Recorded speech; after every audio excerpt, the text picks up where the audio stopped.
Bonjour, aujourd'hui retour sur le sujet Aura Battler d'Undyne, et cette fois-ci non pas avec une maquette mais deux.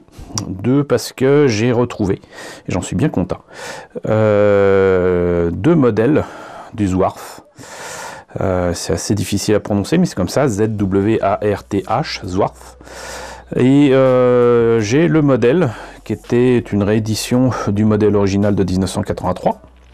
Et j'ai le modèle High Grade de Bandai de l'année 2000. Voilà, donc deux maquettes séparées de presque 20 ans, 17 ans en fait, et qui sont très différentes mais à la même échelle, donc je pense que ça va être assez intéressant de pouvoir comparer les deux. Alors déjà vous pourrez observer un truc, c'est que les illustrations, franchement, des années 80, je suis désolé, ça va faire vieux con, mais c'était quand même autre chose. Voilà, cette illustration là elle donne envie. Voilà, ce kit là, cet engin là, ce robot là, mais là c'est plutôt un insectoïde, ça donne envie quand c'est peint et présenté de la sorte. Même les petits détails, vous voyez, on sent que c'est à la fois très froid, très guerrier. Il y a du noir, il y a du rouge, et surtout il y a des éléments qui semblent venir tout droit d'un fleuve de lave, et ça se reflète un petit peu sur la neige. Ici c'est magnifique, c'est juste magnifique. Et ce dessin là on le doit à Yuji Kaida. J'ai triché un petit peu pour regarder. Yuji Kaida, qui me semble être un nom que j'ai déjà cité sur la chaîne, peut-être pour Dragonard, peut-être pour autre chose, je ne sais pas, mais en tout cas c'est magnifique. Et non pas que le kit ici des années 2000 ne soit pas beau, mais à l'époque Bandai visiblement tenait absolument à montrer ce que donnait le kit monté, avec de très belles images, de très belles photos. Mais moi je suis désolé, ça me donne pas spécialement envie. J'ai l'impression de voir un truc en plastique, pas spécialement beau, alors qu'en fait il est très certainement magnifique. Et cette réédition d'ailleurs de kit d'Aura Battler d'Undyne n'aura duré qu'un temps. Et c'est bien dommage, aussi bien en Master Grade qu'en High Grade. Je pense qu'ils avaient de grands projets, mais ça n'a pas donné lieu à, comment dirais-je, au développement qu'ils espéraient, je pense. Quoi qu'il en soit, donc, on va commencer de manière un peu linéaire, et on va présenter donc l'Aura Battler Zwarf avec le vieux modèle des années 80. Alors ce Zwarf au 1,72, je ne sais pas s'il existe au 1,48, je ne pense pas. Ce Zwarf, on l'aura peut-être deviné, est quand même l'ennemi, l'adversaire du Dundyne. Et il en impose clairement et définitivement. On sent aussi ici quand même le design de Yutaka Izubuchi. Et on y retrouve quand même certains éléments qui rappellent quand même grave le Griffon. Voilà, c'est pour moi le Zwarf, c'est ni plus ni moins que le Griffon 1.0, et ça se voit immédiatement. Donc ce kit date des années 90, on le voit puisqu'il y a un code barre, et il m'a coûté 600 yens, ce qui fait à peu près 4-5 euros. Et voilà à quoi ça ressemble une fois monté et peint. Moi je trouve quand même que si on arrive à ce résultat là avec le kit de base, c'est quand même sympa. Au 1,72 je rappelle, et donc de l'autre côté juste des pubs pour annoncer la sortie d'autres comment dirais-je, Aura Battler, que je vous présenterai certainement. Celui-ci, ça sera certainement le prochain, le Leprechaun. Et voilà, on a fait le tour. Donc on va voir à l'intérieur immédiatement ce qu'il en est. Alors, nous avons ici la notice de montage en couleur, avec visiblement les conseils pour faire les couleurs, même si ça semble être que du noir. À mon avis, il y a du noir pneu, du noir anthracite, du noir, du rouge bien évidemment. Et il importe quand même de faire ça correctement, parce que sinon on verra rien. On verra rien du tout. Donc là, les pièces en présence. Ici donc kit à l'ancienne bien évidemment, avec les pièces à coller et à poncer, donc les mains qui ressemblent quand même apparemment à quelque chose, les bras, etc. Donc comme d'habitude, toujours des pièces à coller, faire gaffe. Quelques griffes, des griffes aussi à coller et à poncer pour les futurs papates. Ici donc apparemment le backpack, là le torse. C'est marrant parce que j'ai pas vu le torse 4, 5. D'accord, en fait, ça c'est le torse, il est en 2 morceaux. Et il y a donc cette espèce de tige centrale avec la tête. Et ben à poncer, ça doit pas être la joie. Ici apparemment donc des décalcos à placer sur le torse. Des petites jupettes, des articulations pour les jambes à mon avis qui vont pas tenir longtemps. Là on réunit le tout, on a là le bouclier, là encore des calcos, les ailes du backpack, alors si ça rappelle pas le griffon, je sais pas ce qu'il faut, et les ailes du Zwarf, ce qui nous donnera donc un truc complet une fois qu'il a ses armes et son bouclier. Et voilà, donc là on peut comparer avec, avec le, comment dirais-je, le design du dessin animé, et ça rend vraiment très bien.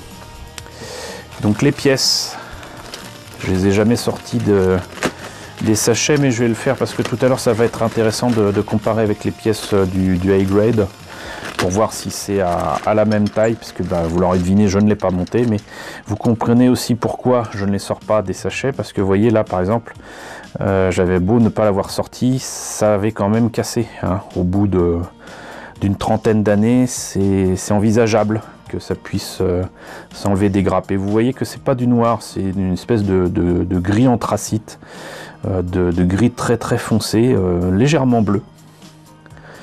Et ça rend pas mal du tout. Et il y a quand même de sacrés beaux détails, hein, quand même pour une maquette de cette période. Donc ça, je remettrai ça plus tard. Et là, donc vous voyez, à cette époque-là, pas d'autocollant à la noix, on avait des décalcos, et c'est tant mieux, même si quelque part des autocollants pour des méca insectoïdes, je sais pas si ça fait sens, mais bon bref. Donc là, les décalcos, les ailes qui sont supposées faire un insecte, c'est vraiment service minimum. Et là on voit donc ici la tête du Zwarf avec j'imagine des câbles ou quoi. Et on notera que contrairement au précédent kit que je vous ai montré, il n'y a pas de petits fils électriques pour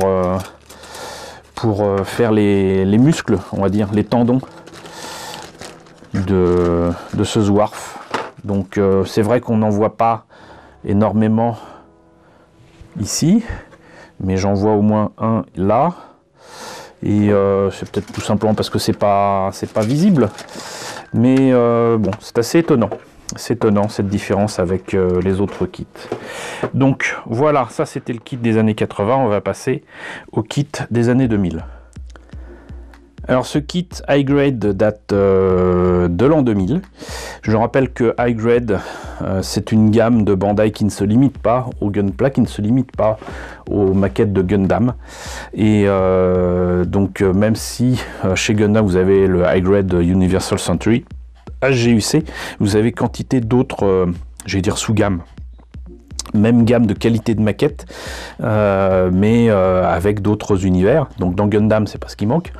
Hein, vous avez After Colony, Universal Century, vous avez quantité de choses comme ça. Et pour d'autres maquettes et d'autres licences, il y a eu d'autres gammes high grade. Ça a été le cas pour Aura Battler, Dunbine avec donc des high grade Aura Battler. Et le Zwarf en fait partie. Il n'y en a pas eu énormément. Je crois qu'il y en a peut-être eu 5 ou 6, parce qu'il y a eu 2 Dunbine différents. Il y a eu le Zwarf, il y a eu le Leprechaun. Il y en a un autre dont le nom ne me revient pas, qui n'avait jamais été fait en plastique injecté. Il y a peut-être le Bilbine. Je ne sais plus. Je crois que le High Grade Bilbine existe. J'allais dire malheureusement, mais on y reviendra. Donc ouais, c'est moins d'une dizaine de kits, je pense, malheureusement, pour Aura Battler. En tout cas, l'Aura Battler Zwarf, comme je le disais tout à l'heure, la box ne brille pas par son originalité. J'aurais préféré très sincèrement une version redessinée du Zwarf. Ça aurait donné quand même vachement mieux. Là, on voit quand même en plus un kit bien monté, bien peint, bien propre, mais sincèrement, que ce soit sa pose ou son aspect plastique, moi, très sincèrement, ça me donne pas envie. Heureusement que je connaissais, j'allais dire le personnage, que je connaissais donc ce mecha avant d'acheter le kit. Le Zwarf fait vraiment partie des Aura Battler préférés quand on connaît un tout petit peu Aura Battler. Sans quoi je pense que je l'aurais pas pris, hein, tout simplement parce que voilà, bof. Ce kit en 2000 m'a coûté 1500 yens. On est quand même donc à pratiquement 3 fois plus cher que le kit des années 80. Une fois monté et peint, bah, ça rend pas mal, hein. Ça donne ça. Voilà, mais il m'a pas l'air d'être... il a l'air d'être articulé, mais il m'a pas l'air d'être capable d'être dans des poses dynamiques de fou, hein. Et donc voilà. Et là, on a donc le Dunbine. Alors, je sais plus si je vous ai présenté le High-Grade Dunbine. Ça ne saurait tarder. Donc là, vous voyez, c'était le 001. Et le Bilbine, c'était le 003. Donc, entre guillemets, j'avais raison. Mais vous voyez que là, il n'y a que le dessin. Il n'y a pas le kit. Alors, le kit doit certainement exister. Puisque celui-ci est donc... bah non, le 002, ça veut rien dire. Et le Leprechaun, c'est le 007. Donc, faudra voir s'il existe. Moi, je ne l'ai pas, c'est sûr. Mais voilà. Donc, High-Grade Zwarf. On a vu la boîte, on va voir ce que ça donne à l'intérieur. Alors, notice en couleur, encore une fois avec le kit monté et peint. Vu comme ça, sincèrement, je trouve pas ça gégène, mais on va voir ce que ça nous réserve à l'intérieur. Donc là, pas beau, là quand même nettement mieux. Et là, on a donc le dessin, je pense, de Yutaka Izubuchi. Ça y ressemble, qui date de 99. Et là, le personnage qui le pilote, alors je serais incapable de vous dire comment il s'appelle. Quoi qu'il en soit, donc les pièces en présence.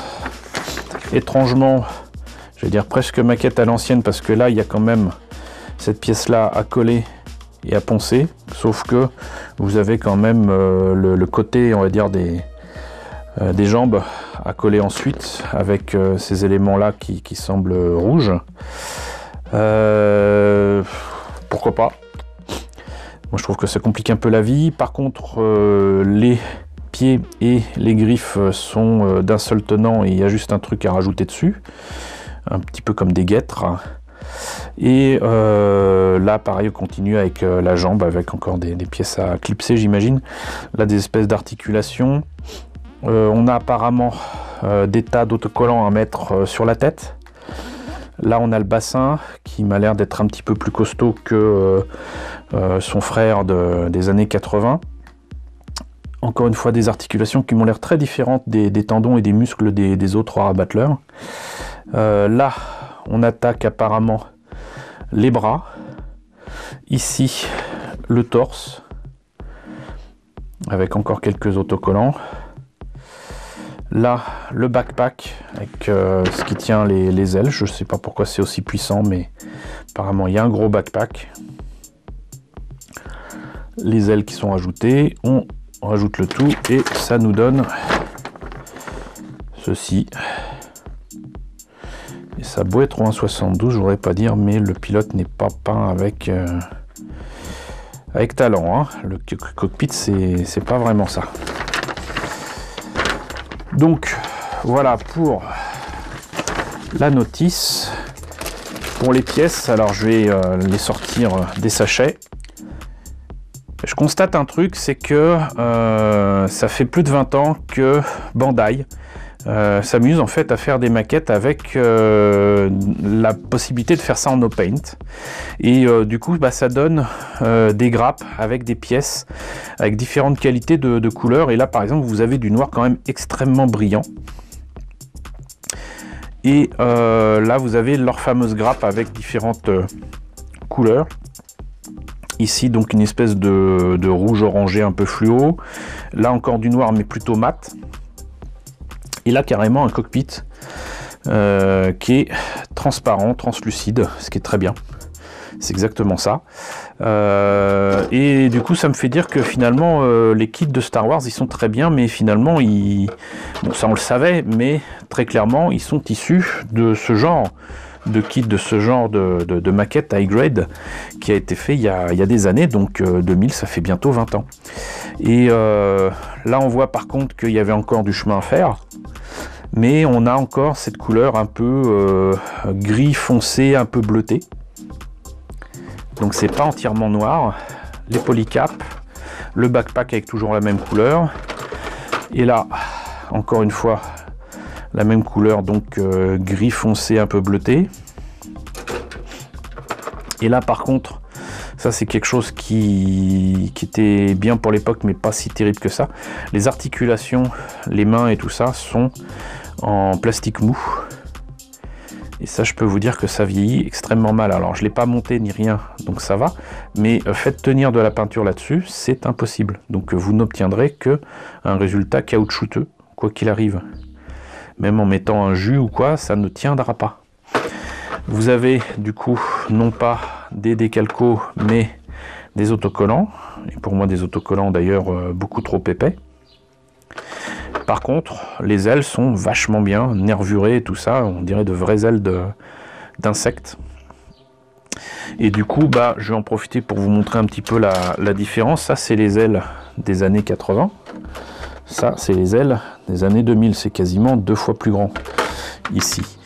Là, vous avez le torse, la tête, le backpack, des trucs comme ça, quelques griffes ici. Et là, je crois que, bah, étrangement, vous voyez que le backpack, bon, même si il a des éléments ici, c'est un peu plus gros ici, légèrement plus gros. Sans plus, là je vois pas la... Si, ça c'est la tête.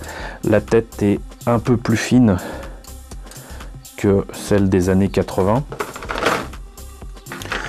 Par contre, ce qui est intéressant, c'est le backpack. On a l'impression que c'est nettement plus gros. Et c'est un peu plus gros. Mais au final, vous voyez, c'est pas la même taille, mais on va dire qu'ils ont à peu près respecté les proportions. Et là voyons pour le bouclier ici, bah là on voit quand même que c'est quand même aussi presque 2 fois plus grand. Donc on a un Zwarf à mon avis qui est vraiment très très imposant au final pour cette version high grade. Je remettrai les plastiques plus tard. Quoi qu'il en soit, donc moi je suis bien content de les avoir. Je pense que ça doit pas être évident à trouver actuellement. Je vous dirai ça dans la description de la vidéo. Je n'ai pas fait de recherche particulière. Aucune raison que je les ai. Mais donc voilà. Vous avez ici donc la comparaison de 2 kits. Les années 80, début 2000 de Bandai, autour de Aura Battler avec le Zwarf. J'espère que la présentation de ces 2 kits vous aura intéressé, la comparaison aussi. N'hésitez pas à me dire ce qu'il en est dans la section commentaires, n'hésitez pas à liker, n'hésitez pas à partager, n'hésitez pas à vous abonner si ce n'est pas déjà le cas. Coucou aux nouveaux abonnés qui nous ont rejoints nombreux, on est presque 1975 au moment où je fais cette vidéo, c'est cool. Coucou aux grands anciens, j'espère que ce que je vous présente tous les jours ces derniers temps vous intéresse. Et je vous remercie pour votre soutien, je vous remercie pour votre fidélité. Je vous retrouve donc la semaine prochaine pour la présentation d'un nouveau Aura Battler. Et comme je l'ai dit tout à l'heure, ça sera certainement le Leprechaun.